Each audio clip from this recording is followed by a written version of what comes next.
లేపాడు. ఈరోజు మన హృదయంలో స్థలం ఇస్తే పాప రోత జీవితాలతో బ్రతికిన మనల్ని కూడా పునరుద్ధానముతో ఆయన లేపుతానన్నాడు కదా ప్రియులారా. మరి అలాంటి లేపే బలం ఉన్న ఆయనని, లేపే శక్తి ఉన్న ఆయనని ఈరోజు మనం ఎక్కడ పెడుతున్నాం ఆలోచించండి.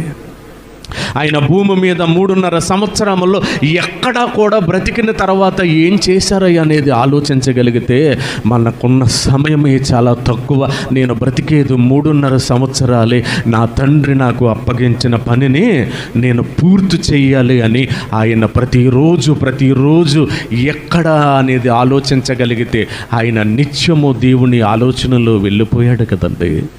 మరి ఆయన నమ్మి బాప్తీసము తీసుకుని ఆయనలో అడుగుపెట్టిన మనము పాప రోత జీవితం అప్పుడుతో కడిగిందనుకుంటున్నాం. మనం మరణించినంత వరకు ఆయనకి స్థలం ఇవ్వకపోతే పునరుద్ధానములో మనం లేవగలమా?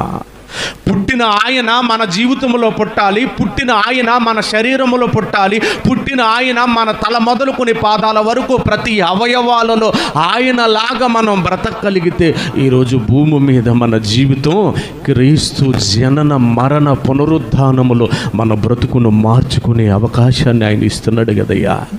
ఇదిగో సహోదరులు చెప్పినట్లుగా ఎన్నో రోజులు అప్పుడే ఈ సంవత్సరములో నేటికి 21 సంవత్సరాలు 21 రోజులు గడిచిపోయినవి చూసారా. ఇంకా మన ముందున్నవి కొద్ది రోజులే. 1వ తారీఖుని మనలో ఎవరు చూస్తారో మనకి తెలియదు ప్రియులారా. దైవదాసుల ద్వారా ప్రతి వారం ఎన్నో మాటలు మీరు వింటున్నారు కదా. ఆ మాటలను బట్టి మన హృదయంలో ఆయనకి ఎలా స్థలం ఇవ్వగలుగుతున్నాం? ఆయన ఏమన్నా భూమి మీద ఏదో దేవుడు కదండి, క్రీస్తు వారు కదా, మనం వస్తున్నాం ఆయన పూజిస్తున్నాం అనుకుంటున్నారా? కాదండి. ఆయన కనుసైగ చేస్తే భూమి మీద ప్రకృతి నాశనమైపోతుంది. కలిగి ఉన్నదేది ఆయన లేకుండా కలగలేదు. అలాంటి మహనీయుడు భూమి మీదకి వచ్చినప్పుడు ఆయనను వెంబడించేవారు వచ్చి, బోధకుడా నువ్వు ఎక్కడుంటావో చెప్పు, నిన్ను నేను వెంబడిస్తానంటే ఆకాశంలో ఎగిరే పక్షులను చూపించాడు.